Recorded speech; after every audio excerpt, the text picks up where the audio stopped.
Yeah, I mean, I definitely think they should be in the market for AJ Brown, especially after releasing Stephon Diggs. Not a lot of weapons for Drake May. Kind of saw that in the Super Bowl. Not a lot of people were getting open, but I mean, New England's always kind of a defense first team, which seems like a crazy statement, especially after coming out of the Tom Brady era. But I mean, it was a Bill Belichick team, and he's always been he was a defensive coach with the Giants before he came over to there, was a big mentor to Lawrence Taylor, if that means anything to you. At some point, you have to score points. That's how you win football games at the end of the day. Just not a lot of offense, it doesn't seem like, but I think if you're the Patriots and you really want to get the job done, I don't think it's mandatory that you go out and get A.J. Brown because, I mean, obviously there's going to be other people. And, I mean, their offense was still pretty solid, great ground game. But I think if they really want to move the needle, which seems far-fetched coming off of a Super Bowl loss, they just won the AFC and you want to move the needle even more. Either way, I think AJ Brown is the guy for the Patriots. Now, Matt, I know you talking about the Patriots here who knocked out your Broncos, and you talk about making them better seemingly with AJ Brown. But if you're the New England Patriots, are you going after this receiver with that type of package on the line? I am. I mean, you were literally just one win away from winning the whole thing with a second year quarterback.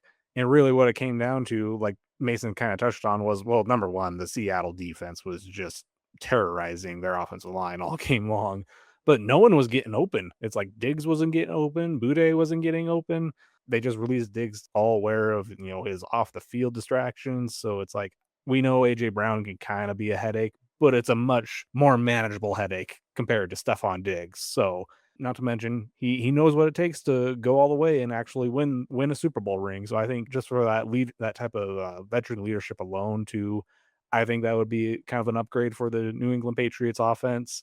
But I think going from one contender and just getting that change of scenery, going to another contender could also be beneficial for him. And to be on his best behavior. He know it's Drake May's team, and so with all that being said, I think, yeah, if I'm New England, I'm trying to pull the trigger on this.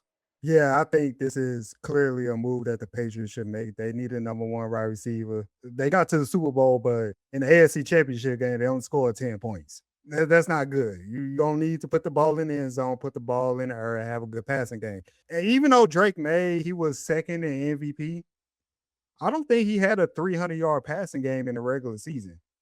He might have had a one or two, but I don't think he had that many. You're gonna need some dynamic passing to go along with that good run game and that good defense. Let's look on the other side of this. The Eagles, this is a rumor. I don't know what their odds going to be on Lucky Red, but I still think they're going to be a top 17 as far as Super Bowl odds. Or do you really want to trade away AJ Brown and in turn have Devontae Smith as your number one option going forward with Jalen Hurts in the passing game? Mason, what you think about that? I don't know. It's tough, I think, for Philly to let go of AJ Brown. Obviously, I think he's going to be Jalen Hurts' number one target. But I mean, at some point, you kind of got to move on. He's a little bit of a basket case, as alluded to earlier, and some locker room problems that have kind of been reoccurring over the last couple years. It's tough because he produces so much on the field. Where does that leave the team if you move on from him? Can you really trust Devontae Smith to be a number one? Don't get me wrong, Devontae Smith's an incredible wide receiver. If you're playing Dallas in week 17, on the road, and it's touchdown or you miss the playoffs, are you throwing the jump ball to AJ Brown or are you throwing it to Devontae Smith? I taking AJ Brown 99 times out of 100 there.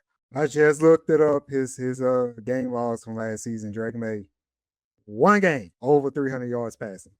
Anybody want to It was guess what us. team that is? It Yeah. was us. I remember that. Oh, I trust me. I'm pretty sure he had 300 yards in the second half. Oh It man. was it was Oh bad. man. Yeah.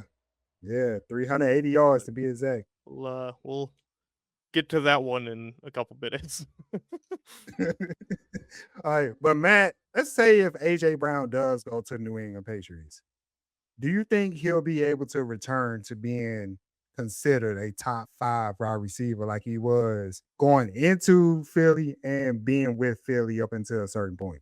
I think so. I'm going to give him that benefit of the doubt, if you want to call it that. I mean, Drake May has shown that he is going to be one of the top QBs from here on out for many years to come. And plus, Mike Vrabel is smart enough; he knows how to get the most out of all his players and whatnot. And plus, the culture there in New England, it's very much, which was instilled by the Brady and Belichick era. It's very much, do your job, and just, if you do your job properly, you will eventually be rewarded. And AJ Brown, I think we all agree, is talented enough where when he is at, on his best behavior and whatnot, he is a top 5 wide receiver in the NFL. As long as he goes into New England understanding, is Mike Vrabel's culture, and Drake May is the man there.